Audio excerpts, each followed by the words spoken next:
नमस्कार मेरे बच्चों। सभी बच्चे जय मां सरस्वती का नाम लेंगे।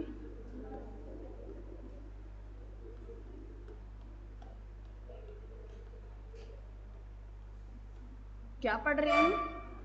पॉलिटी। पॉलिटी में हमारे क्या चल रहे हैं? Crown rule.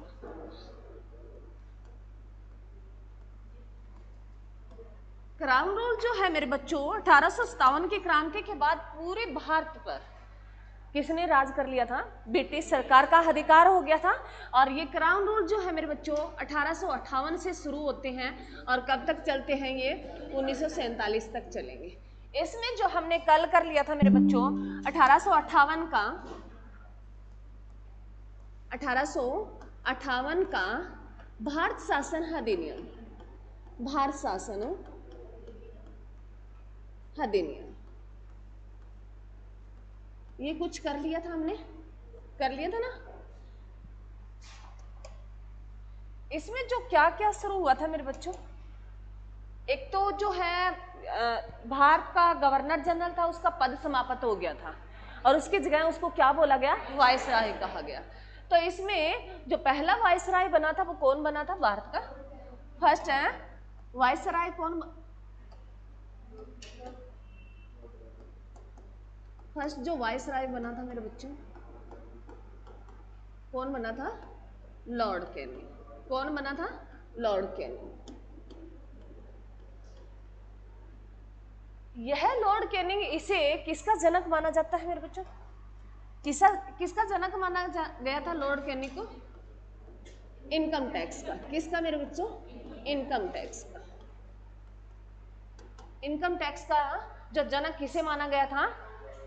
लॉर्ड कैनिंग को माना गया था। लॉर्ड कैनिंग जो क्या थे, इन्होंने जो है किस पार्क में अपना शपथ पत्र पढ़ा था? अल्फ्रेड पार्क में पढ़ा था। किसमें पढ़ा था? ये कल मैंने करवा दिया है सारे मेरे बच्चों, आज तो मैं रिवीजन कर रही हूँ, कल प्रॉपर तरीके से करवा दिया था। और कौन से पार्क मेरे बच्चों? Alfred park. अल्फ्रेड पार्क जो है मेरे बच्चों, ये हमें इसके शपथ पत्र से कोई लेना देना नहीं है ना, ये पूछता है एग्जाम में। अल्फ्रेड पार्क से हमारा लेना देना है, एग्जाम में पूछ भी सकता है। अब जो है मेरे बच्चों ये अल्फ्रेड पार्क पढ़ता कहाँ पढ़ता है? इलाहाबाद में पढ़ता था। कहाँ पढ़ता है? इलाहाबाद में मेरे बच्चों। ये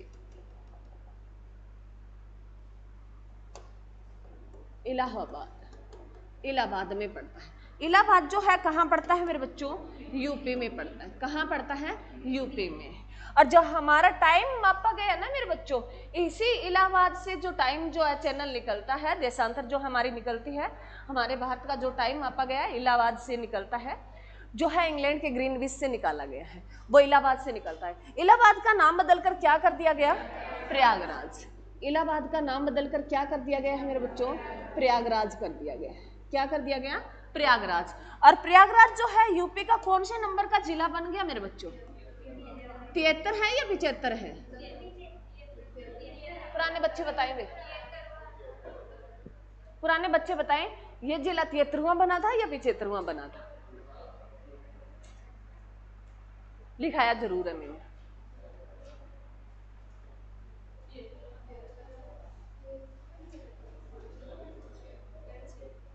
76वां बना।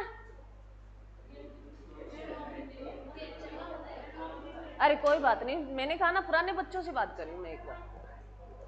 नया जिला कौन सा बना है? 76वें नंबर का? अरे इतनी देर में तो सर्च करके बता देते तुम। कौन सा बताओ? कोई बात नहीं, मैंने बता दिया हो, 73 बताया है, कोई वो नहीं। कौन से नंबर का जिला बना है ये?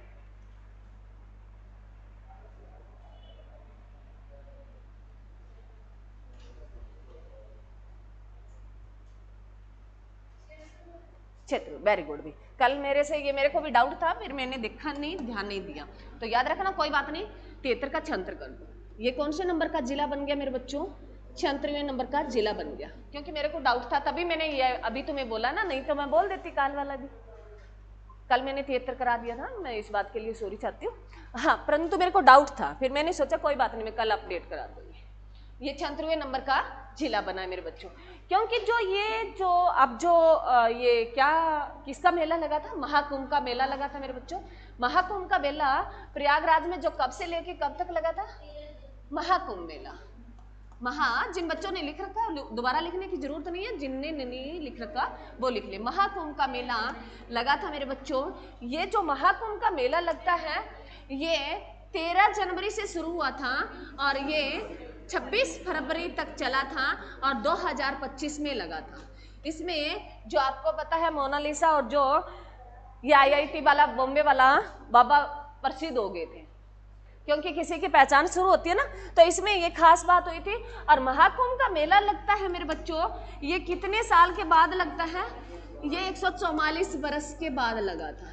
और कुंभ का मेला लगता है मेरे बच्चों, हाँ जी, कुंभ का मेला जो लगता है वो 12 बरस के बाद लगता है। और ये 12 के महाकुंभ हो गया तो 12 की स्क्वायरिंग कर दी, 144 वर्ष हो गया। क्लियर है। और 3 नदियों का संगम था मेरे बच्चों, तुम लिख लो, मैंने कल लिखा दिया है, गंगा यमुना और सरस्वती। 2 जो बाहरी तौर पे बह रही है और एक कहते हैं अंदरूनी बह रही है नदी, ऐसे थिंकिंग मानी जाती है। तो ये महाकुंभ का मेला यहाँ लगा। याद रखना एग्जाम में क्वेश्चन पूछेगा भी कहाँ लगा, प्रयागराज में। तब इसको जिला बनाया गया, वो एक टेम्परेरी तौर पे बनाया गया, क्योंकि एक जिले को जो व्यवस्था मिलनी चाहिए थी ना, उसके लिए इसको एक टेम्परेरी तौर पे जिला घोषित कर दिया गया था। कब, जब ये शुरू होने वाला था महाकुंभ का मेला, तो वहाँ पूरी व्यवस्था की गई। और उसके बाद महाकुंभ का मेला जैसे ही समाप्त होता है, थोड़े टाइम के बाद इसे क्या बना दिया गया, 2025 में इसे 27 जिला बना दिया गया था। कौन से नंबर का, 76वें नंबर का। क्लियर मेरे बच्चों। उसके बाद जो हमने पढ़ा था मेरे बच्चों भी इनकम टैक्स, वो तो मैंने तुम्हें टैक्स में बता ही दिया था मेरे बच्चों। तो जो कब शुरू हुआ इनकम टैक्स, जो वहां इनकम टैक्स जो है मेरे बच्चों, सबसे पुराना टैक्स पूछे तो कौन सा है मेरे बच्चों, इनकम टैक्स है। भारत में सबसे पुराना टैक्स पूछे तो कौन सा है, इनकम टैक्स है, जो 1860 में शुरू हुआ था। और पूछता है भी इनकम टैक्स के जनक किसे माना जाता है, लॉर्ड कैनिंग को माना जाता है। क्लियर मेरे बच्चों। टैक्स तो हमें पता ही है मेरे बच्चों, ये एक अनिवार्य कर है जिस व्यक्ति पर, जैसे ये 2 प्रकार के होते हैं, प्रत्यक्ष और अप्रत्यक्ष। डायरेक्ट टैक्स वो होता है जिस व्यक्ति पर लगाया जाता है, उसी के द्वारा चुकाया जाता है। और अप्रत्यक्ष कर, इनडायरेक्ट, वो होता है मेरे बच्चों, लगाया किसी और पर जाता है और चुकाया किसी और के द्वारा जाता है। ये जैसे मान लो कोई कंपनी प्रोडक्ट बना रही है, उस कंपनी पे लगा और उन्होंने प्रोडक्ट के साथ जो अन्य व्यक्तियों से वसूल कर लिया। क्लियर मेरे बच्चों। तो ये था क्लियर। उसके बाद जो है अल्फ्रेड पारक का जो नाम बदल दिया गया, अब हमें पढ़ना है अल्फ्रेड पारक का नाम बदलकर क्या किया गया, चंद्रशेखर आजाद। चंद्रशेखर आजाद पारक किया गया है मेरे बच्चों। इस अल्फ्रेड पारक का नाम बदलकर क्या किया गया है, चंद्रशेखर आजाद पारक किया गया। और ये चंद्रशेखर आजाद पारक क्यों की मेरे बच्चों, चंद्रशेखर तुम जानते हो मेरे बच्चों, चंद्रशेखर जिनकी पिक्चर लगी होती है, जो मूंछों के अपने बंट लगा रहा होता है, मतलब आपने कहीं देखा ऑफिस वगैरह, वो चंद्रशेखर आजाद थे। उन्होंने 22 कौन सी तारीख थी मेरे बच्चों, 22 फरवरी 1931 को, 22 फरवरी है क्या, 27 फरवरी है क्या, हाँ 27 फरवरी मेरे बच्चों, चंद्रशेखर आजाद ने 27 फरवरी 1931 को अपने आप को क्या मार ली थी, गोली मार ली थी। अपने आप को इसी पार्क में अपने आप को गोली मार ली थी। और इनकी कहत है ब्रिटिश ताबूत में ऐसी कोई गोली नहीं है जिसपे चंद्रशेखर का नाम लिखा हो, तो उन्होंने खुद को गोली मारकर, क्योंकि वो गिर गया था। अब उसके बारे में ज्यादा चर्चा नहीं करेंगे, हम हिस्ट्री में पढ़ेंगे। तो याद रखना तुम्हें 27 फरवरी 1931 को चंद्रशेखर ने क्या मार ली थी, गोली मार ली थी। और कौन से पार्क में, अल्फ्रेड पार्क, और जिसका नाम बदलकर क्या कर दिया गया, चंद्रशेखर आजाद पार्क कर दिया गया। क्लियर है। और कहां पड़ता है ये, प्रयागराज में, वर्तमान में कहां पड़ता है, प्रयागराज में। और प्रयागराज का पुराना नाम क्या है मेरे बच्चों, इलाहाबाद है। ये बात हुई थी। और क्या हुआ था मेरे बच्चों इसके साथ, एक पढ़ा था हमने 60 में, क्या हमारा पहला बजट, भारत में पहला बजट, ये हो गया था ना हमारा कल। मैं लिखा रही हूँ, की पॉइंट लिखा देती हूँ, कल हमने पूरा कर लिया, उसकी थोड़ी बातें रहती है वो आज हम कर लेंगे। भारत में फर्स्ट जो बजट पेश किया गया मेरे बच्चों, वो कब किया गया था, 1860 में किया गया। और किसके द्वारा किया गया था मेरे बच्चों, जेम्स, अच्छा विलियम जेम्स के द्वारा, सॉरी मेरे बच्चों कोई बात नहीं, विलियम जेम्स का, विलियम है जेम्स के द्वारा,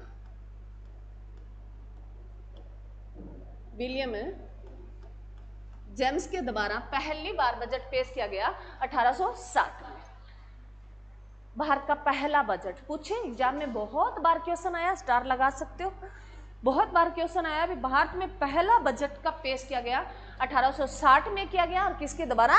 विलियम जेम्स के द्वारा किया गया था। क्लियर मेरे बच्चों? अब आता है मेरे बच्चों, आपसे क्वेश्चन पूछता है भी बजट का, बजट क्या होता है मेरे बच्चों? बजट बताता है भी हमें आने वाले प्रोसेस के लिए, ये 3 वर्ष के लिए प्रोसेस दिखाता है, पिछली साल का ये डाटा लेता है जो संभावित टेम्परेरी तौर पर, उससे पीछे वाला भी लेता है जो पूर्ण डाटा आ चुका है, और जो वर्तमान में देने वाला, जैसे बजट आता है 25-26 का है, बजट कैसे आता है मेरे बच्चों? 25-26 का आता है आने वाला, तो आने वाले में ऐसे हम मतलब श्योर तो नहीं होते, परंतु उसके कुछ एक आइडियाज देते हैं, उसके आधार पर जो है ये पैसे दे देता है भी कहाँ से पैसे आएंगे वो देता है, भी कहाँ से देश में राजस्व आएगा, टैक्स वगैरह जो डिसाइड किए जाते हैं, और कहाँ पैसे व्यय किए जाएंगे, एक्सपेंडिचर जो योजनाएं चल रही है उन पे कितने पैसे, जैसे तुम पढ़ते हो क्वेश्चन आता है भी मनरेगा में बजट में कितनी बार दिया, कृषि में कितनी बार दिया, और जो है शिक्षा पे कितना दिया है बजट, ऐसी बातें चलती हैं, तो ये बजट के तौर पर आती है। परंतु क्वेश्चन आता है मेरे बच्चों भी संविधान में क्या बजट नाम का जिक्र है? हमारे संविधान में बजट नाम का कोई जिक्र नहीं है, बजट शब्द का जो है हमारे संविधान में क्या नहीं है? जिक्र नहीं है। संविधान में कोई जिक्र नहीं है, संविधान में बजट शब्द का कोई जिक्र नहीं है मेरे बच्चों, याद रखना तुम्हें, ये रखने वाली में से मैंने लिख दी भी संविधान में बजट शब्द का कोई जिक्र नहीं है, परंतु किसका जिक्र है मेरे बच्चों? बजट के तौर पे किसका जिक्र है?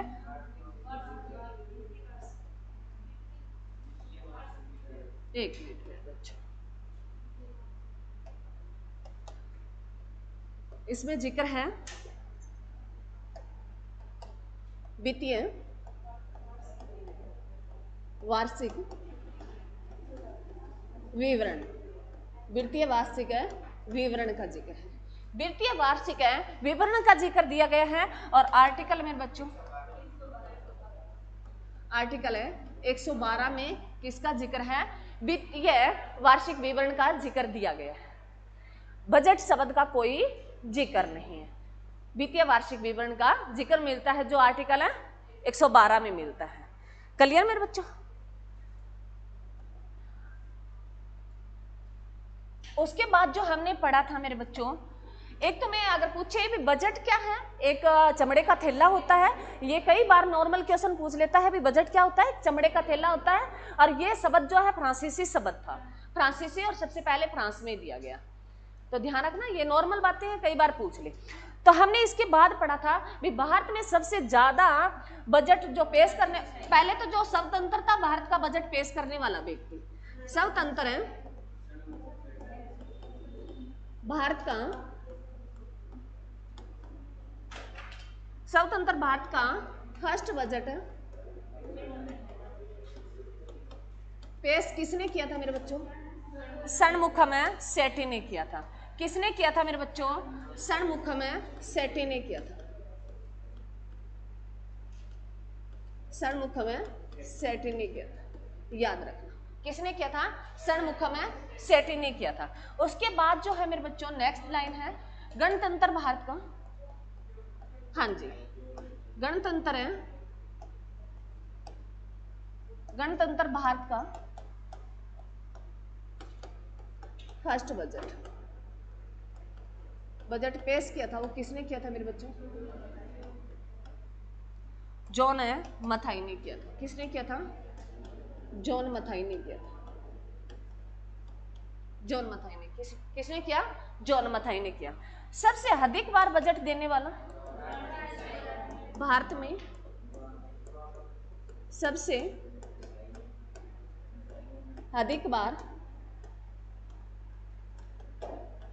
बजट पेश करने वाला कौन था मेरे बच्चों?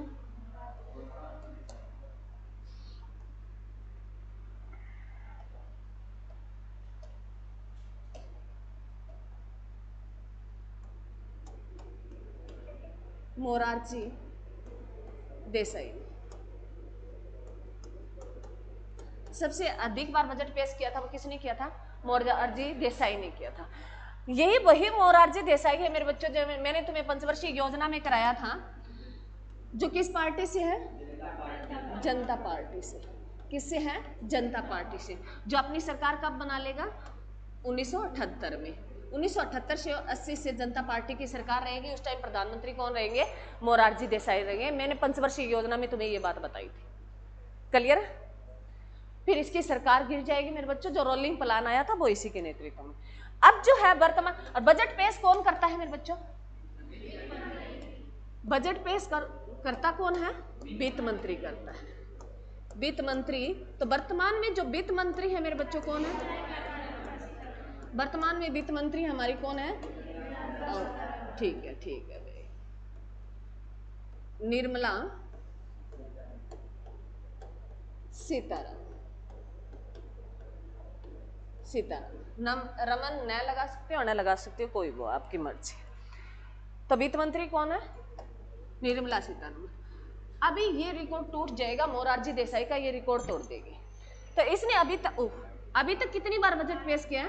8 बार बजट पेश किया मेरे बच्चों। 8 बार बजट पेश कर दिया है। किसने? निर्मला सीतारमन ने। जिसमें ये हम पढ़ते हैं मेरे बच्चों 7+1 पढ़ते हैं। 7 जो है मेरे बच्चों इसमें सामान्य बजट है।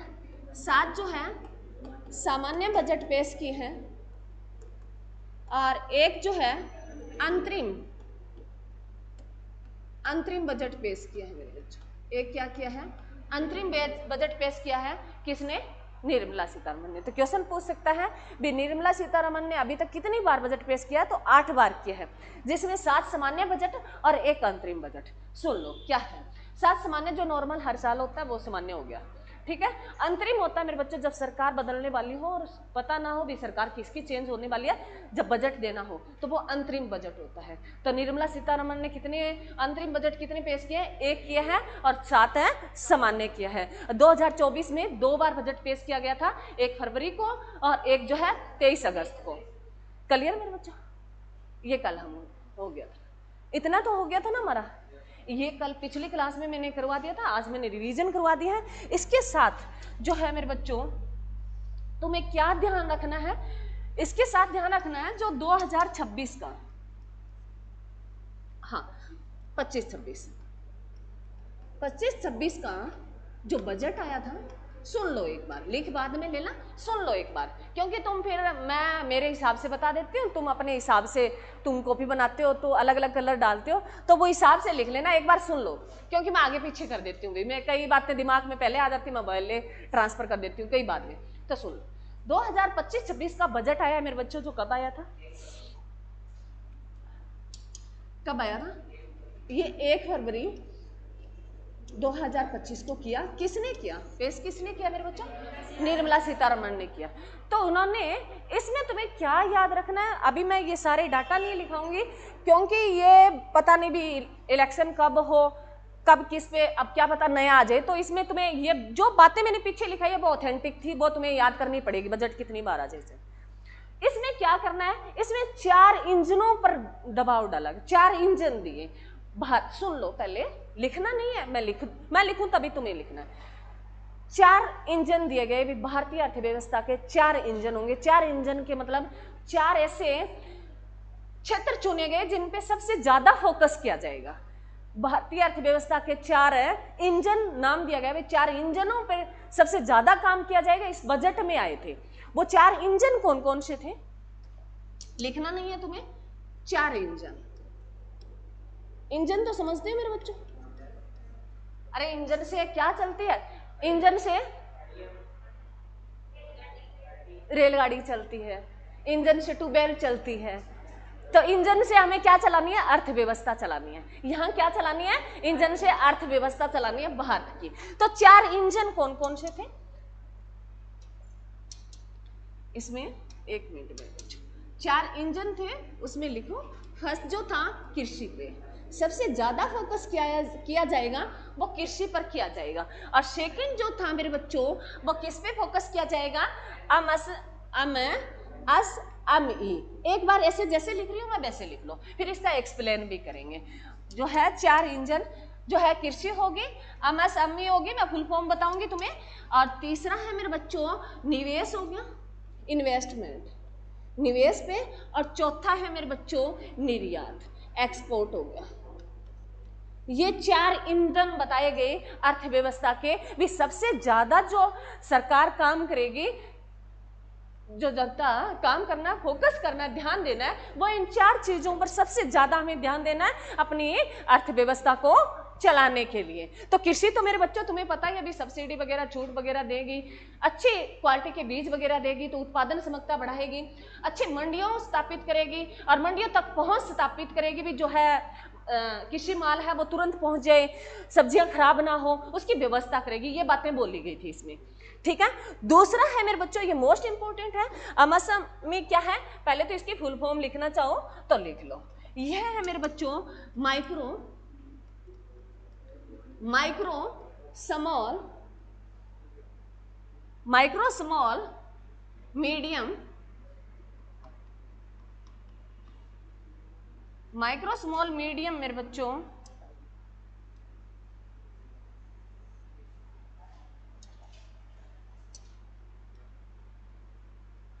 मीडियम ऐसे लिख, माइक्रो स्मॉल मीडियम है एंटरप्राइज में,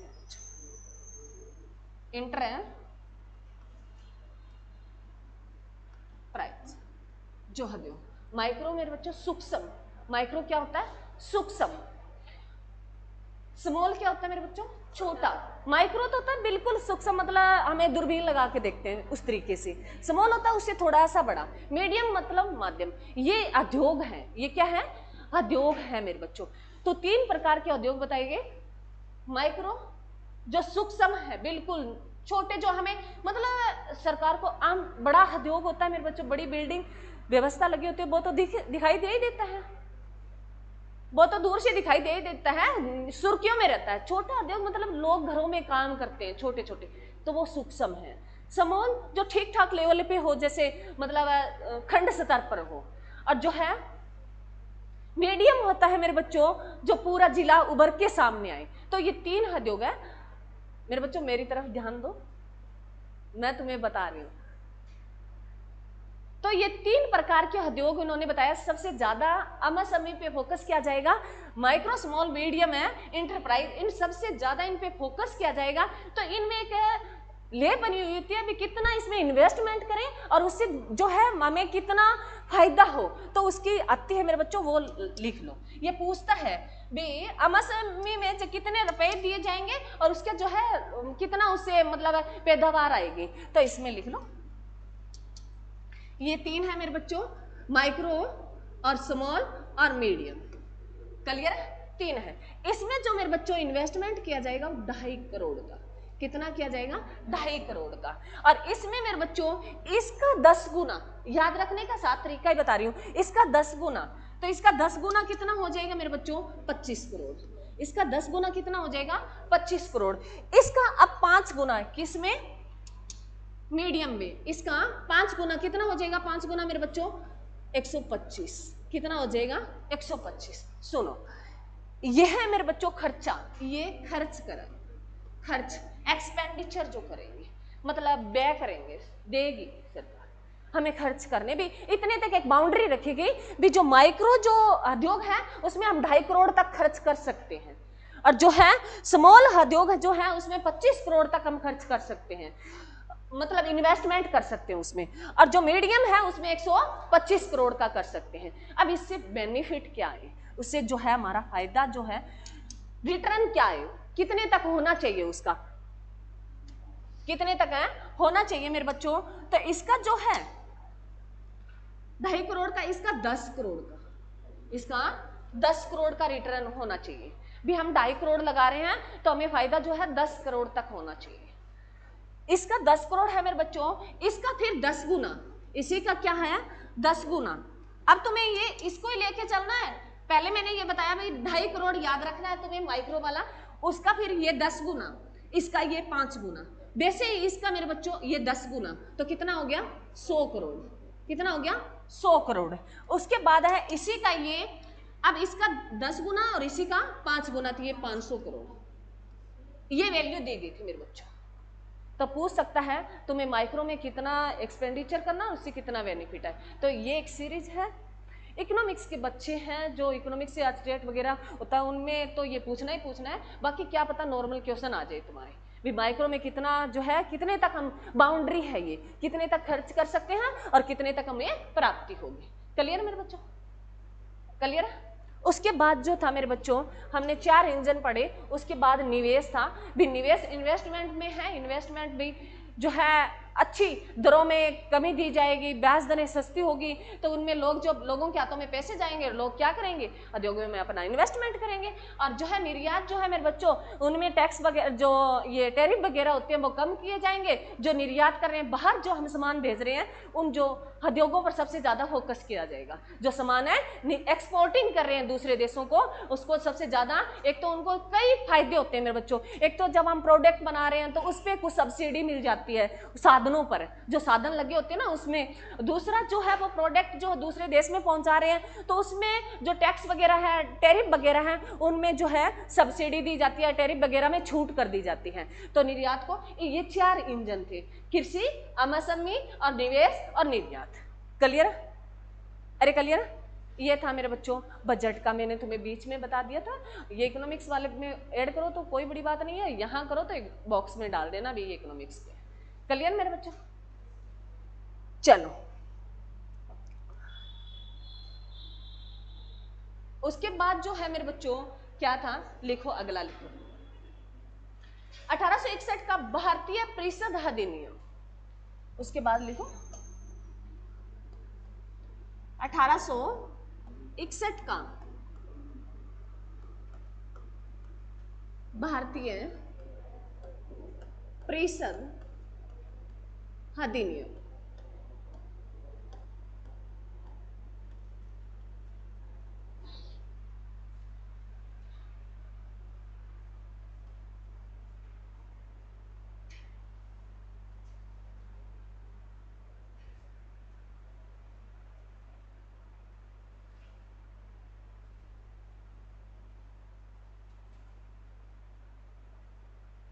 लिख लिया मेरे बच्चों? हाँ देखो 1861 का भारतीय परिषद अधिनियम है मेरे बच्चों। सबसे पहले इसमें जो काम किया था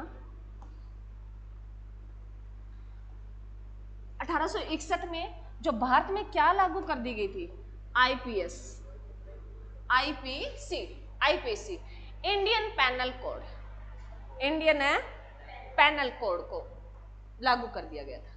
भारतीय दंड संहिता, लिख लो फुल फॉर्म, लिख लो इंडियन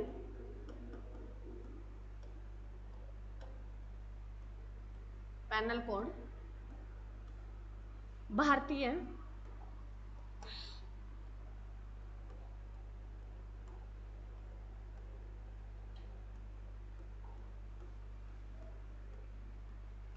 भारतीय दंड संहिता, आईपीसी। क्या चीज है ये वर्ड? जो भारतीय दंड संहिता होती है मेरे बच्चों, जैसे अब तुम सीटी जिनके अच्छे स्कोर बन रहे हैं और तुम पुलिस का एग्जाम दोगे, वैसे तो नॉर्मल सभी एग्जामों में पूछ लेता है, परंतु पुलिस का दोगे तो उसमें पूछता है भी किस, कौन सी धारा किसकी है। तो इसमें क्या लगती है, धाराएं लगती है। जैसे मतलब है डकैती की धारा होगी, मर्डर की धारा होगी, भी किस धारा के 302 में आ गया, सुना ना आपने 304 में आ गया, ये वो धाराएं डिसाइड होती है। इसमें क्या होती है, ये भारतीय दंड संहिता क्या है, इसमें धाराएं, इसके पीछे ब्रैकेट में लिख लो ताकि याद रह जाए ये क्या है, धाराएं। किस किस की, कौन कौन सी जो मेरे बच्चों किसमें लगाई जाती है, डकैती की होगी, मर्डर की होगी मतलब हत्या कर दी, हत्या की होगी, रेप हो गया। ये ऐसे मेरे बच्चों ये 2-3 याद रख लो, तुम्हें याद रह जाएगी भी ये क्या है, आईपीसी, आईपीसी है। ये अलग अलग धाराएं होती है मेरे बच्चों। और जो इसकी शुरुआत, भारतीय दंड संहिता की शुरुआत कब होगी थी, 1861 में होगी थी। कब होगी थी?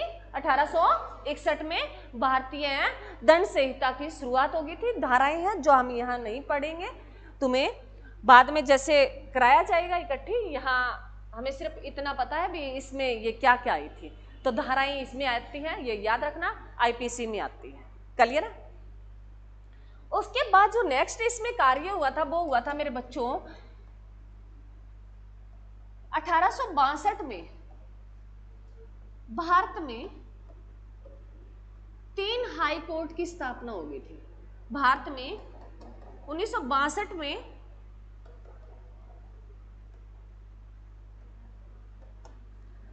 1900 नहीं है मेरे बच्चों, 1800 है। मैं बहुत तो 1900 रही हूँ, लिख 1800 रही हूँ। 1862 है। 1862 में भारत में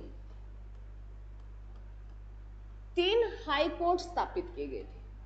3 हाई कोर्ट स्थापित किए गए थे, जिसको हम अच्छे से पढ़ेंगे मेरे बच्चों। 3 हाई कोर्ट स्थापित किए गए थे।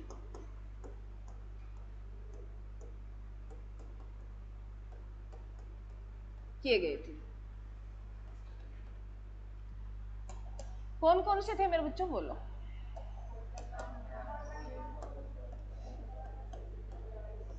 कोलकाता,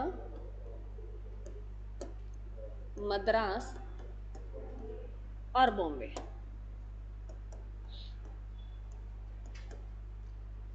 मुंबई तो अब बना है, बॉम्बे था पहले।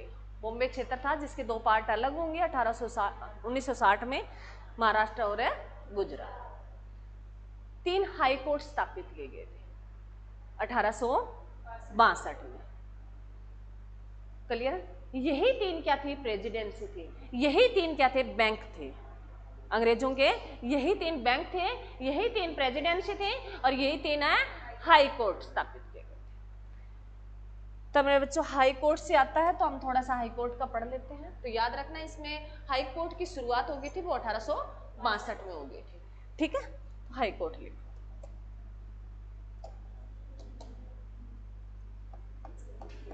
हाई कोर्ट मेरे बच्चों, हाई कोर्ट जो है मेरे बच्चों, इसका आर्टिकल है, सुनो, सुप्रीम कोर्ट का कौन से आर्टिकल में? 124 में। 124 के आगे वाले 2 डिजिट अदला बदली कर दो, 2 आगे ले आओ, 1 पीछे कर दो, तो इसका आर्टिकल बन जाएगा मेरे बच्चों 214 में। आर्टिकल है 214 में।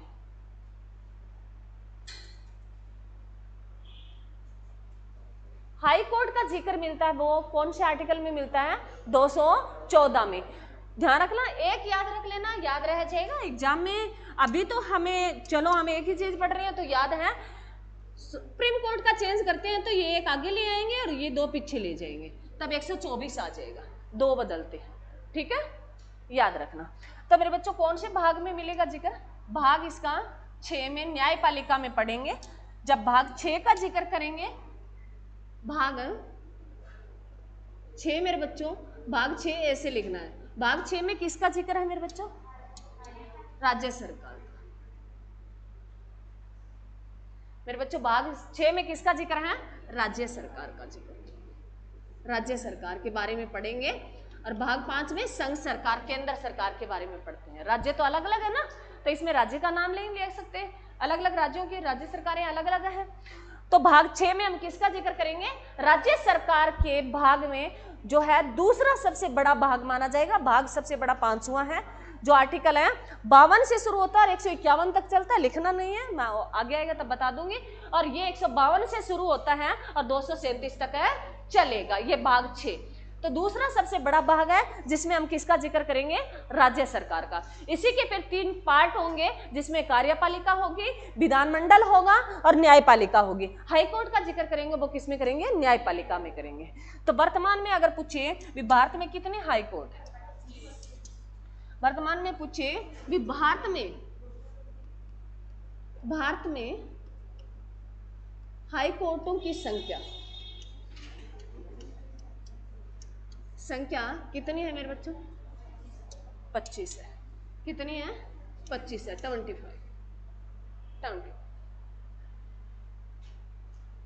हाई कोर्टों की संख्या कितनी है? 25 है। और जो 25 नंबर का जो बनने वाला हाई कोर्ट है, जो कहां बना है मेरे बच्चों? 25वें नंबर का हाई कोर्ट पूछे भी, न्यू निर्मित हाई कोर्ट है, पूछ सकता है क्वेश्चन कैसे भी हो सकता है भी 25वें नंबर का हाई कोर्ट बना है वो कहाँ बना है, और या जो न्यू निर्मित हाई कोर्ट बना है भारत में वो कौन सा बना है, अमरावती। कौन सा बना है मेरे बच्चों, अमरावती। अमरावती जो किसकी राजधानी बनी है मेरे बच्चों, आंध्र प्रदेश की। किसकी राजधानी बनी है, आंध्र प्रदेश की।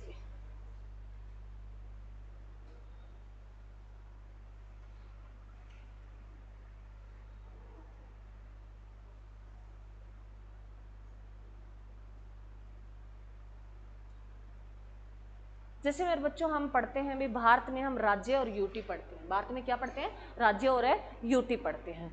तो टोटल 25 हाई कोर्ट है, जिनमें से 2 ऐसी यूटी है जिनका खुद का हाई कोर्ट है, बाकी यूटी एक दूसरे राज्य के साथ है। दिल्ली और जम्मू कश्मीर है जो ऐसी यूटी है जिनका खुद का अपना हाई कोर्ट है। तो ये एग्जाम में क्वेश्चन बन सकता है भी ऐसी कौन सी 2 यूटी है। यूटी अभी नहीं बताऊंगी, अभी तुम्हें इतना ही लिखना है भी किसका जो है यूटी मेरे बच्चों यूनियन है टेरिटरी जो है उसमें दिल्ली और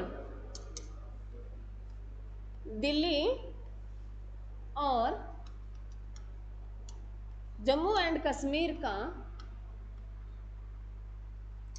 खुद का हाई कोर्ट है मेरे बच्चों, खुद का हाई कोर्ट है। 2 ऐसी यूटी है जिनका अपना हाई कोर्ट है, बाकी एक दूसरे राज्य के साथ है।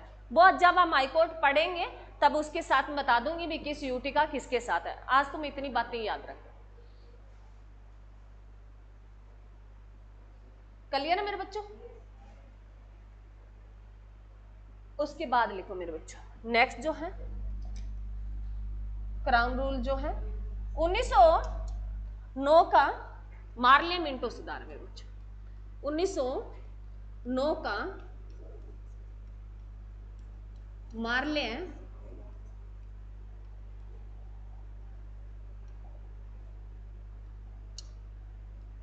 मार्ले मिंटो सुधार मेरे बच्चों, सुधार जो अधिनियम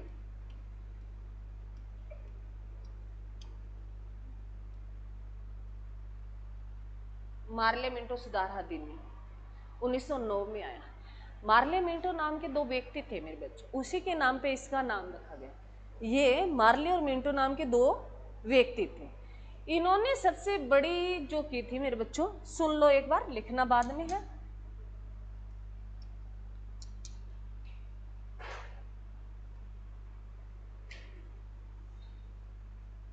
इसके तहत लिख लो, इसके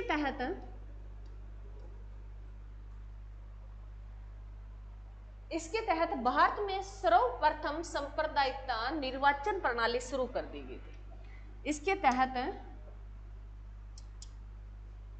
भारत में सर्वप्रथम सांप्रदायिक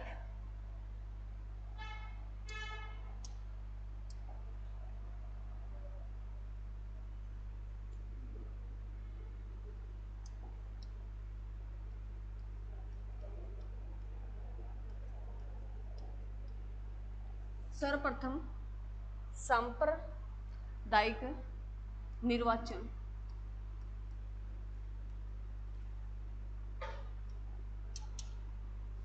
प्रणाली की शुरुआत कर दी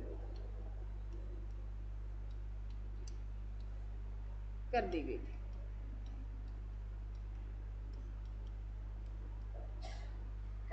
सांप्रदायिक जो है निर्वाचन प्रणाली की शुरुआत कर दी गई थी। इस निर्वाचन के तहत मुसलमान जो है अलग से वोट डाल सकते हैं, वोट डालने का अधिकार दिया गया। लिख लो, सारी बताऊंगी सांप्रदायिक प्रणाली क्या है, सारी बातें लिख लो पहले। इसके तहत मुसलमानों को अलग से वोट डालने का अधिकार दिया गया, वोट डालने का अधिकार है दिया गया था।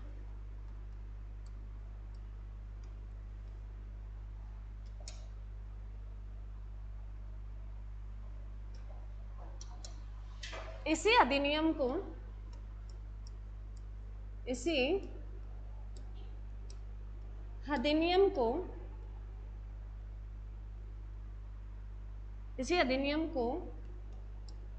महात्मा गांधी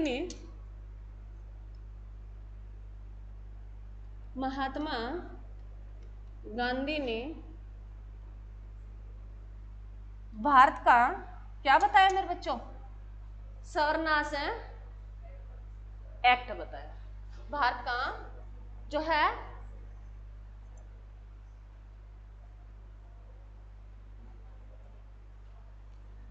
इसी अधिनियम को महात्मा गांधी ने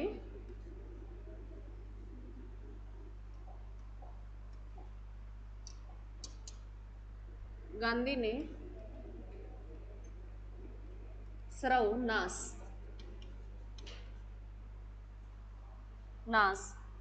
भारत का सर्वनाश एक्ट कहा।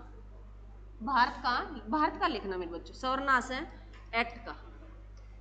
लिख देती हूँ, कोई बात नहीं। इस अधिनियम को महात्मा गांधी ने भारत का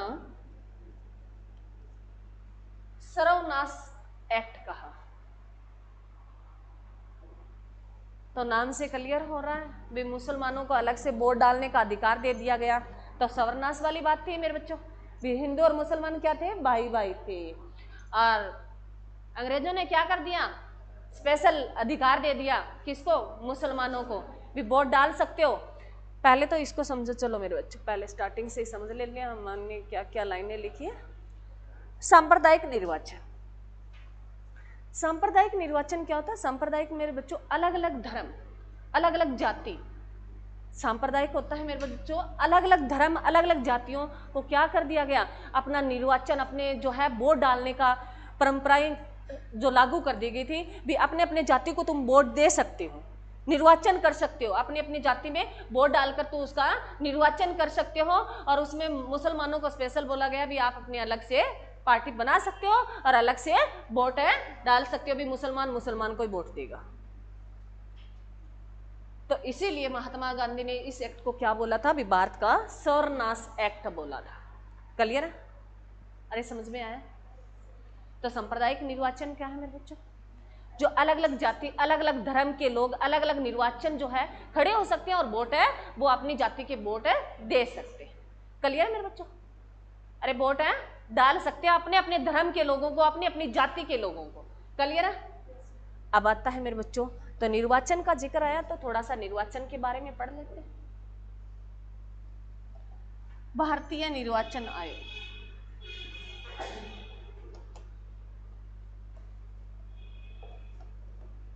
भारतीय निर्वाचन आयोग, भारतीय निर्वाचन, भारतीय निर्वाचन आयोग मेरे बच्चों आर्टिकल किसमें जिक्र मिलता है, 324 में। आर्टिकल कितना, वेरी गुड, 324 आर्टिकल में जिक्र है किसका, भारतीय निर्वाचन आयोग का। 324 आर्टिकल में किसका जिक्र है, भारतीय निर्वाचन आयोग का जिक्र है। भाग मेरे बच्चों, भाग 15 किसमें जिक्र है, भाग है 15। आर्टिकल 324 का जिक्र, इसका अगर पूछे भी भाग कौन से भाग में जिक्र है तो भाग 15। और भाग 15 मेरे बच्चों ऐसे लिखना तुम्हें, भाग 15 में इसका जिक्र है।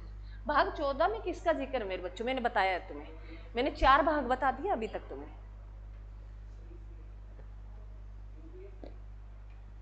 भाग 14 में किसका जिक्र है मेरे बच्चों, यूपीएससी का। किसका, यूपीएससी का। और भाग 15 में किसका जिक्र है, निर्वाचन आयोग का। और भाग 5 में किसका जिक्र है, संघ सरकार का। और भाग 6 में किसका जिक्र है, राज्य सरकार का। 4 भाग आपके कंप्लीट हो गए नाम के तौर पे। वो अलग अलग हम पढ़ेंगे, उसमें क्या क्या आएगा। तुम्हें इतना तो याद हो ना भी कौन से भाग में कौन किस किस का जिक्र है। तो भाग 5 जो मैंने करवा दिया जिसमें किसका है, संघ सरकार, भाग 6 राज्य सरकार, और भाग 14 यूपीएससी, और भाग 15 जो निर्वाचन आयोग। क्लियर मेरे बच्चों? अरे क्लियर है? आर्टिकल निर्वाचन आयोग का मेरे बच्चों 324। ये जो मैं तुम्हें करवा रही हूँ ना मेरे बच्चों, ये तुम्हें जब तक हम पोल्ट्री करेंगे ये शायद 7-8 बार आ जाएगी ये चीजें। तो उसमें तुम्हारे ये वन लीनियर क्वेश्चन है, ये पूछता ही पूछता है। तो इसमें मेरे बच्चों निर्वाचन आयोग का जो आयुक्त होता है, मुख्य आयुक्त लिख लो मेरे बच्चों। निर्वाचन आयोग का मुख्य आयुक्त, आयुक्त जो जिसकी नियुक्ति कौन करता है, राष्ट्रपति करता है। जिसकी नियुक्ति कौन करता है, राष्ट्रपति करता है। यह हम राष्ट्रपति की कार्यकारी शक्तियां पढ़ेंगे तब उस आर्टिकल का जिक्र करेंगे। 324 के तहत है जो निर्वाचन आयोग के मुख्य न्यायायुक्त की नियुक्ति कौन करता है, राष्ट्रपति करता है। तो तुम वर्तमान वाला बता दो मेरे को भी, वर्तमान में मैं इसके आगे वर्तमान लिख रही हूं मेरे बच्चों, वर्तमान वाला याद रख लेते हैं। वर्तमान मुख्य आयुक्त कौन है मेरे बच्चों, ज्ञानेश कुमार है। कौन है, लिखो, ज्ञानेश कुमार है। ज्ञानेश कुमार वर्तमान है। जो मुख्य आयुक्त कौन है, ज्ञानेश कुमार है, जो फरवरी 2025 में चुने गए। नए आए हैं मेरे बच्चों, राजीव कुमार की जगह लिए इन्होंने। किसकी जगह लिए, राजीव कुमार की जगह कौन आए हैं, ज्ञानेश कुमार आए हैं, जो अभी 25 में आएंगे, फरवरी 2025 में। क्लियर है मेरे बच्चों?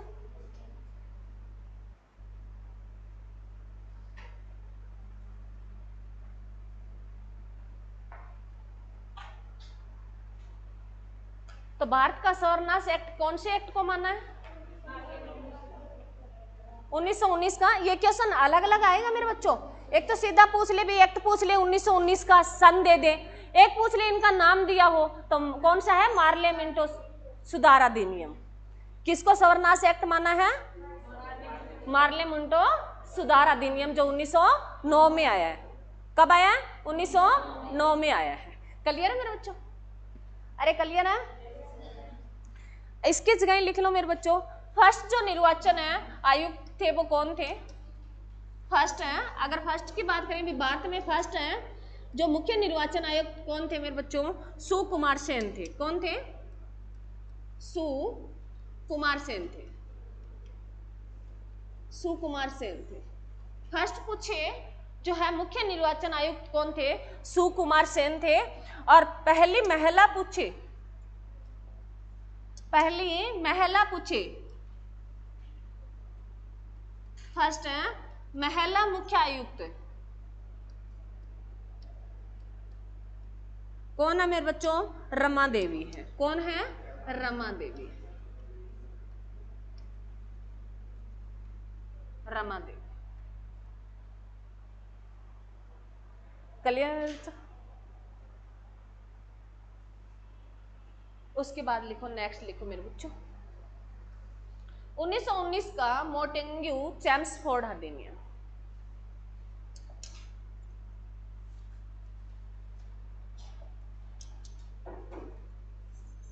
1919 का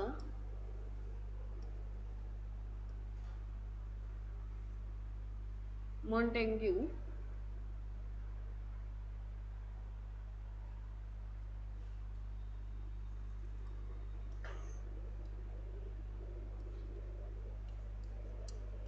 चैम्सफोर्ड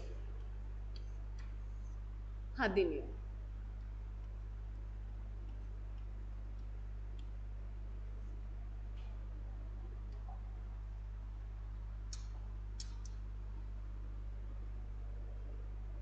अब मेरे बच्चों इनसे क्वेश्चन आता है, एक साइड सन दिए होंगे, एक साइड इनके मिलान दिए होते हैं। मार्लेमेंटो कब आया, जैसे रेगुलेटिंग एक्ट कब आया, ये मोटेंग्यू चैम्सफोर्ड कब आया, तो इनके मिलान दिए होते हैं। कई बार सन अलग दे देगा, ये नाम अलग दे देगा भी कौन सा अधिनियम कब आया, तो मिलान में ही आता है। कई बार ये पूछ लेता है भी इनमें से सही कौन सा है, गलत कौन सा है, तो याद रखना, ठीक है। 1909 में मार्लेमेंटो सुधार और 1919 में मोटेंग्यू चैम्सफोर्ड अधिनियम। यह वो अधिनियम था, इसके तहत मेरे बच्चों पहली बार महिलाओं को क्या दे दिया था, वोट डालने का अधिकार दे दिया था। लिखो, इसके तहत इस अधिनियम के तहत, तो इसके तहत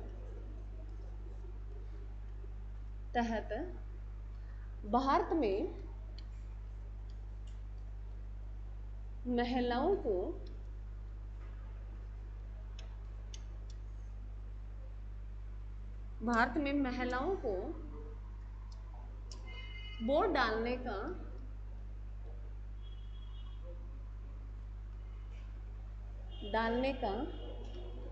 अधिकार दिया गया। वोट डालने का अधिकार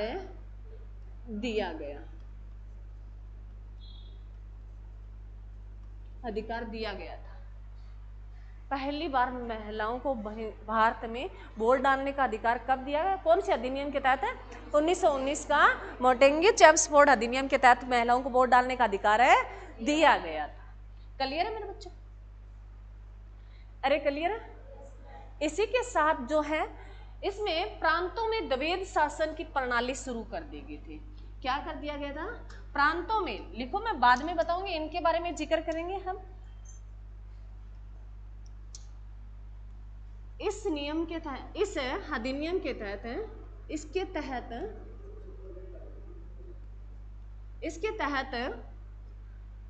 प्रांतों में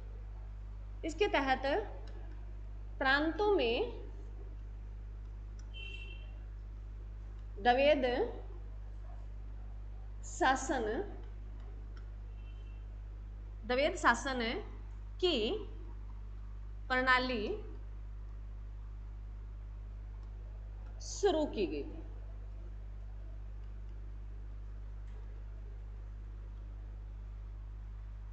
द्वैध शासन की प्रणाली शुरू कर दी गई थी।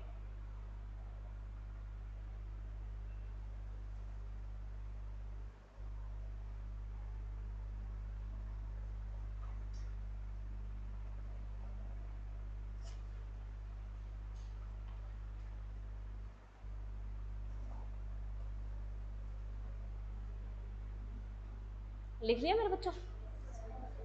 इसमें दो बातें खास थी। एक तो था मेरे बच्चों, महिलाओं को वोट डालने का अधिकार दिया।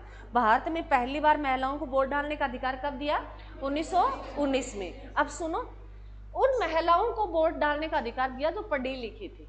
उनको दिया गया था इस टाइम जो पढ़ी लिखी थी, सभी को नहीं दिया गया।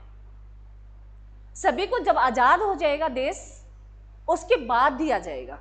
इस टाइम जब 1919 में दिया गया था भारत में, तो उन महिलाओं को दिया गया था जो पढ़ी लिखी थी, अक्षर का ज्ञान था, उनको दिया गया था। 51 बाद जब हमारा देश आजाद होगा, तब वहां वोट डालने का अधिकार दिया जाएगा। ये हम निर्वाचन आयोग करेंगे, तब उसमें करेंगे, वोट का जिक्र है भी किस तारीख को हम वोट डे बनाते हैं। परंतु तुम्हें याद रखना है इसकी जगह भी, सबसे पहले किस देश ने, ये क्वेश्चन आया है मेरे बच्चों, ये शायद 18 ग्रुप डी में क्वेश्चन था भी, सबसे पहले किस देश ने महिलाओं को वोट डालने का अधिकार दिया था? लिख लो, सबसे पहले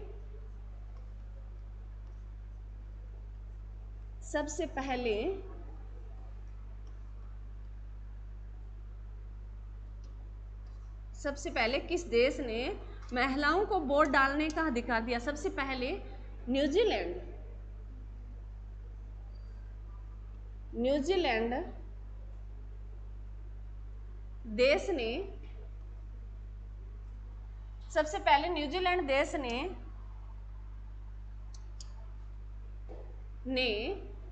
महिलाओं को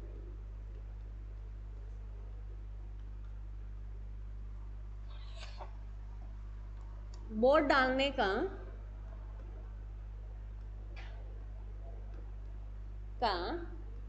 अधिकार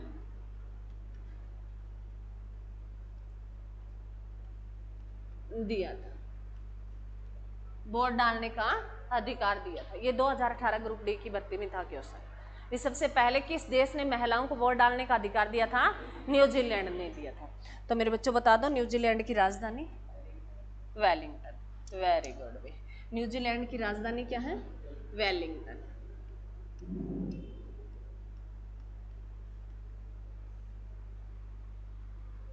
वेलिंगटन, ट आएगा, ठ नहीं आएगा, वेलिंगटन।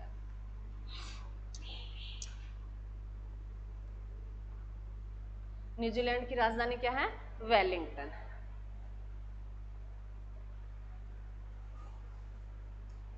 क्लियर मेरे बच्चों? तो अभी एक लाइन और लिख लो इसके साथ, जो है वोटर दिवस कब मनाया जाता है मेरे बच्चों? लिख ही लो ये लाइन। 25 जनवरी को कौन सा डे मनाते हैं? कौन सा मनाते हैं? क्या डे मनाते हैं? मतदान दिवस। क्या मनाते हैं? मतदान। वोट जो है मेरे बच्चों क्या इंग्लिश का वर्ड है, तो हिंदी में क्या लिखेंगे? मत मता मता लिखेंगे या मत लिखेंगे? मतदान है ना, मतदान दिवस। तो 25 जनवरी को कौन सा डे मनाते हैं? मतदान दिवस मनाते हैं। उसके बाद नेक्स्ट जो लाइन, ये था मेरे बच्चों बोर्ड का था, नेक्स्ट लाइन हमने लिखी है, क्या लिखा है नेक्स्ट? हाँ जी, इसके तहत प्रांतों में द्विवेद शासन लागू कर दिया गया। द्विवेद मतलब क्या होता है? द्विवेद शासन लागू कर दिया गया। जैसे सेंटर सरकार और राज्य सरकार अलग अलग है, जैसे सेंटर सरकार और राज्य सरकार है जो अलग अलग है। ये प्रणाली की शुरुआत, द्विवेद शासन की प्रणाली की शुरुआत कब हो गई थी मेरे बच्चों? 1919 में। आगे ये, अब आगे हम ये पढ़ेंगे भी द्विवेद शासन प्रणाली को समाप्त कर दिया गया था। तो याद रखना भी जो अंग्रेजों ने द्विवेद शासन प्रणाली की शुरुआत कब की थी? 1919। कौन सा अधिनियम है? मॉन्टेग्यू चैम्सफोर्ड अधिनियम। क्लियर मेरे बच्चों? अब आगे जब इनका पढ़ेंगे, दो शासन प्रणाली, जैसे सेंटर सरकार और राज्य सरकार अलग अलग अपने शासन के लिए रूल रेगुलेशन है डिसाइड करती है, वैसे ये था। ठीक है, उसके बाद लिखो, नेक्स्ट लिख लो मेरे बच्चों। चलो थोड़ी क्लास सर करते हैं, लंबी ले लो, एक और कर लेते हैं। 1935 का लिखो, 1935 का भारत शासन अधिनियम, एक और कर लेते हैं। कल हमारा ये क्राउन रूल समाप्त हो जाएगा, संविधान शुरू हो जाएगा। 1935 का भारत शासन अधिनियम, 1935 का भारत शासन अधिनियम।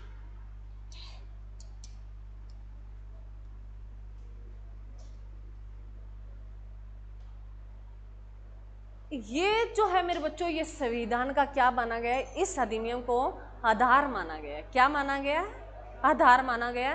तो एग्जाम में सिंपल क्वेश्चन पूछा गया है, भारतीय संविधान का आधार कौन से अधिनियम को माना गया था? तो 1935 के भारत शासन अधिनियम को भारतीय संविधान का क्या माना गया है? आधार माना गया। लिख लो, इस अधिनियम को भारत के संविधान का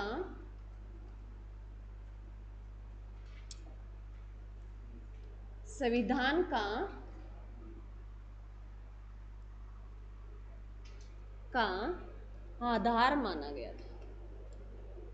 आधार माना गया था। आधार माना गया था। क्यों माना गया? क्योंकि कहते हैं भी 80% है जो ये अधिनियम आया था, इसी के तहत जो आर्टिकल वगैरह आए थे वो वैसे के वैसे उठा के हमने संविधान में लिख दिए थे। इसको आधार क्यों माना गया? भी इसमें जो बहुत सारी बातें की गई थी, आर्टिकल्स आए, तो वो सारे के सारे कहते हैं भी इसका, इस जो है एक्ट का हमने 80%, इस एक्ट का हमने क्या किया? 80% हमारे संविधान में वैसे के वैसे ही छाप दिया था। 80% हमारे संविधान में वैसे के वैसे ही हमने छाप लिया था, इसीलिए इसे आधार माना जाता है। परंतु क्वेश्चन सिंपल पूछा जाता है भी भारतीय संविधान का आधार कौन से अधिनियम को माना जाता है? तो कौन से को? 1935 के भारत शासन अधिनियम को माना जाता है। क्लियर मेरे बच्चों? क्लियर।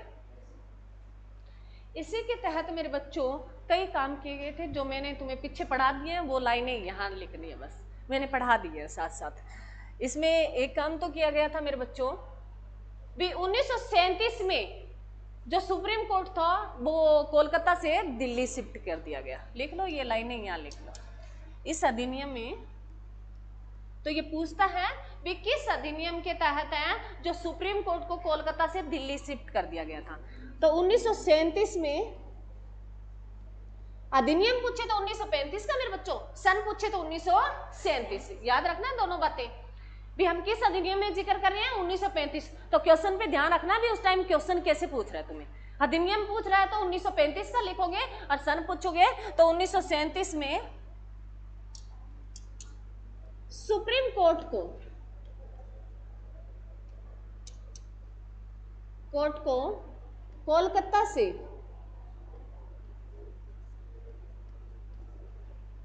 से दिल्ली स्थापित कर दिया था।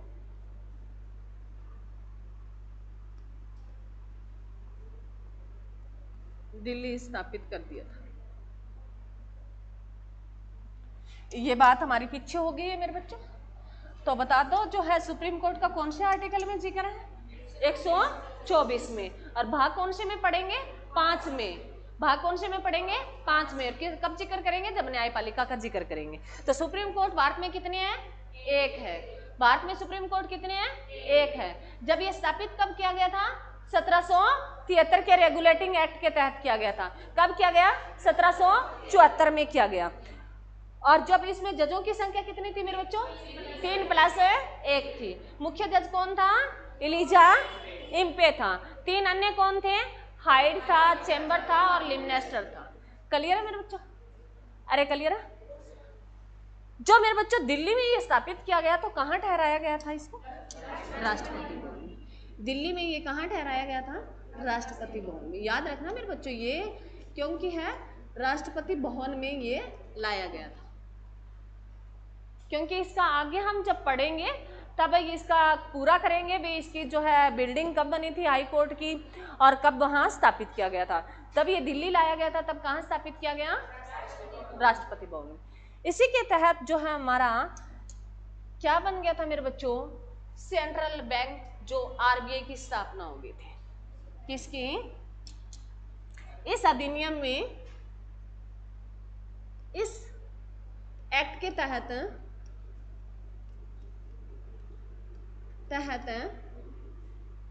कौन सा एक्ट लाया गया एक्ट 1934 के तहत। एक्ट तो 1934 में आ गया था परंतु अधिनियम कौन सा 1935 वाला। और आरबीआई की स्थापना कब होगी थी आरबीआई की जो स्थापना की गई थी वो कब की गई थी 1 अप्रैल 1935। तो अधिनियम आया 1935 का और आरबीआई की अरे 35 में स्थापित किया जाएगा। एक्ट तो मेरे बच्चों कब किया गया सुनो दोनों। अगर सीधा पूछ ले भी आरबीआई किस एक्ट के तहत लाया गया तो 34 का एक्ट था। एक्ट तो इसका मतलब एक कमेटी बनी उसके तहत 34 एक्ट आ गया था परंतु इसको स्थापित किया था उस टाइम अधिनियम कौन सा चला था क्राउन रूल जो है 1935 का बाल शासन अधिनियम है के तहत इसको स्थापित कर दिया गया था। तो आरबीआई जब स्थापित किया गया मेरे बच्चों 1 अप्रैल 1935 को तब क्या था एक निजी बैंक था। क्या था एक निजी बैंक था। इसको जो है आरबीआई को प्रॉपर तरीका जो इसका राष्ट्रीयकरण कब किया गया आरबीआई का जो राष्ट्रीयकरण किया गया था वो मेरे बच्चों 1 जनवरी 1949 को किया गया। तो राष्ट्रीयकरण क्या होता है मेरे बच्चों राष्ट्रीयकरण है जो सरकारी मोहर दे दी भी ये एक सेंट्रल बैंक बनाया जाए। भारत का ये क्या बन गया था एक सेंट्रल बैंक बन गया केंद्रीय बैंक बन गया था। राष्ट्रीयकरण किया गया आरबीआई का जो 1 जनवरी 1949 को किया गया और इसको जो है पावर दे दी गई थी। एक जो है एक मैं हमेशा कहती हूँ सारी बातें कागजाती थी तो एक कागज का टुकड़ा इसको सौंपा गया भी आज से जो है ये बाकी बैंकों को क्या करेगा होल्ड करेगा, कंट्रोल करेगा। आरबीआई है, इनके पास सभी बैंकों के संबंधी सारी पावर इसको दे दी गई थी, ये उसका बाप है, ये सभी बैंकों का क्या है, बाप है, तो इसको वो पावर मिल गई थी। तो ये भारत का पूछे भी सेंट्रल बैंक कौन सा है, आरबीआई है। और ये स्थापित कब किया गया, बहुत बार क्वेश्चन आ चुका है। और इसका राष्ट्रीयकरण कब किया गया, राष्ट्रीयकरण होता है मेरे बच्चों सरकारी अंडर में ले लेना भी, 51% हिस्सा किसका हो जाता है, सरकार का हो जाता है। क्लियर है मेरे बच्चा। तो अब बता दो मेरे बच्चों, जो आरबीआई बैंक है उसका वर्तमान गवर्नर कौन है, वर्तमान में गवर्नर कौन है, संजय मल्होत्रा है। वर्तमान गवर्नर कौन है मेरे बच्चों, आरबीआई गवर्नर की बात करें तो संजय मल्होत्रा, संजय मल्होत्रा है आरबीआई गवर्नर है। कौन है भी, संजय मल्होत्रा है। और कौन से नंबर के हैं मेरे बच्चों, ये 26वें नंबर के, 26वें नंबर के हैं आरबीआई के गवर्नर है संजय मल्होत्रा। कौन, किसके स्थान लिया इन्होंने, 25वें कौन थे, शक्तिकांत दास पे,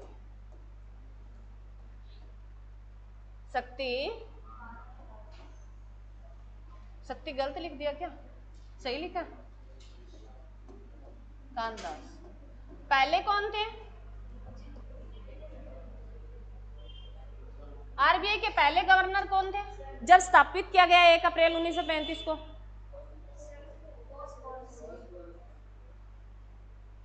कौन थे, ऑसबोरोन स्मिथ थे, ऑसबोरोन स्मिथ थे। और पहले भारतीय पूछे सीडी देशमुख थे, पहले भारतीय पूछे तो कौन थे, सीडी देशमुख थे। और जो मेरे बच्चों अभी हाल ही में जिन प्रधानमंत्री, पूर्व प्रधानमंत्री का देहांत हुआ है, कौन थे, डॉक्टर मनमोहन सिंह, ये भी आरबीआई के गवर्नर रह चुके हैं। कौन से नंबर के रहे, मैंने हमेशा तुम्हें क्या कहा है, अब प्रधानमंत्री कौन है, नरेंद्र मोदी, ये पूर्व प्रधानमंत्री रहे। नरेंद्र मोदी से पहले प्रधानमंत्री कौन थे, मनमोहन सिंह ही थे। तो कौन से नंबर के प्रधानमंत्री, सुनो, अब जो वर्तमान वाले कौन से हैं, 15वें नंबर के। नरेंद्र मोदी कौन से नंबर के प्रधानमंत्री है, 15वें नंबर के व्यक्तिगत है। और 14वें के कौन थे, ये प्रधानमंत्री पूछे तो 14वें नंबर के थे, प्रधानमंत्री पूछे 14वें नंबर के। इससे एक ज्यादा याद रखना है, गवर्नर पूछे तो मेरे बच्चों, आरबीआई गवर्नर पूछे, आरबीआई गवर्नर पूछे तो 15वें नंबर के, याद रख लेना, प्रधानमंत्री वाला याद रह जाएगा। गवर्नर ऐसे तुम तारीखें ऐसे याद करने लगे ना, नंबर याद नहीं रहेंगे, एक दूसरे को जोड़ दो, जोड़ोगे चीज उतने इजीली याद रह जाएगी। वर्तमान वाला प्रधानमंत्री याद रखना, जो 15वें नंबर का याद रखना ही पड़ेगा, एक तो रट्टा मारना ही पड़ेगा। उससे नेक्स्ट जो आएगा वो 14वें नंबर का होगा, तो कौन थे, मनमोहन सिंह थे। और मनमोहन सिंह जो है क्या रहे, 14वें नंबर के प्रधानमंत्री रहे और 15वें नंबर के क्या रहे, गवर्नर रहे। क्लियर मेरे बच्चों, याद रखना, क्योंकि हाल ही में इनका देहांत हो गया है। कब हुआ है, 26 दिसंबर 2020 को। और 26 दिसंबर को हम कौन सा डे मनाते हैं, वीर बाल दिवस के रूप में मनाते हैं। 26 दिसंबर को हम कौन सा डे मनाते हैं, वीर बाल दिवस मनाते हैं। क्लियर मेरे बच्चों, अरे क्लियर, एक लाइन और रहेगी, इसके बारे में बोल लिख लो। इस अधिनियम के तहत 1937 में मेरे बच्चों जो म्यांमार देश है उसको भारत से अलग कर दिया गया। 1935 के अधिनियम के तहत है, 1937 में इस अरे बातें नहीं, तुम बातें मत किया करो।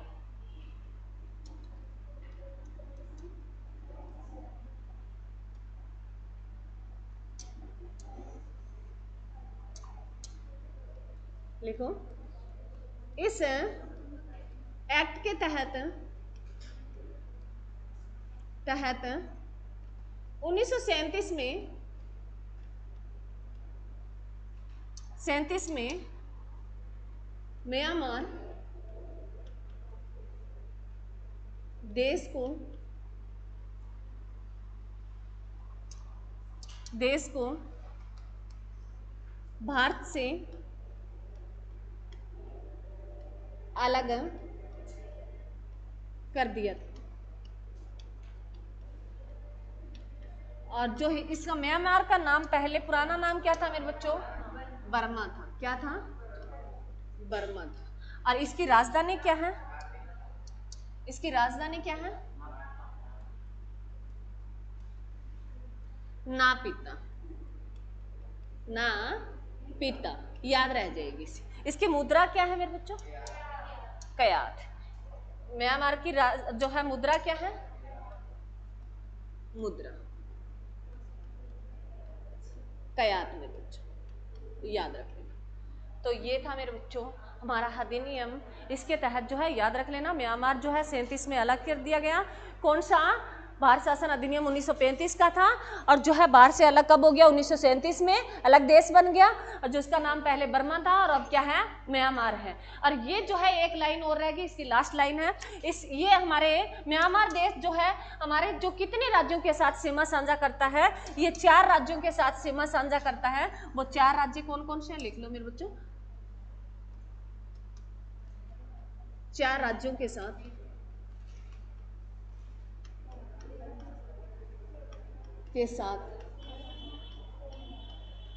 सीमा साझा करता है कौन करता है मेरे बच्चों? म्यांमार करता है। कौन करता है? म्यांमार। और वो 4 राज्य कौन कौन से हैं बताओ रे? आंध्र प्रदेश, सॉरी आंध्र नहीं है, अरुणाचल प्रदेश। अरुणाचल प्रदेश है मेरे बच्चों, याद रखना। एपी से आंध्र प्रदेश भी लिखते हैं, तुम नाम लिख लेना। अरुणाचल प्रदेश है, नागालैंड है,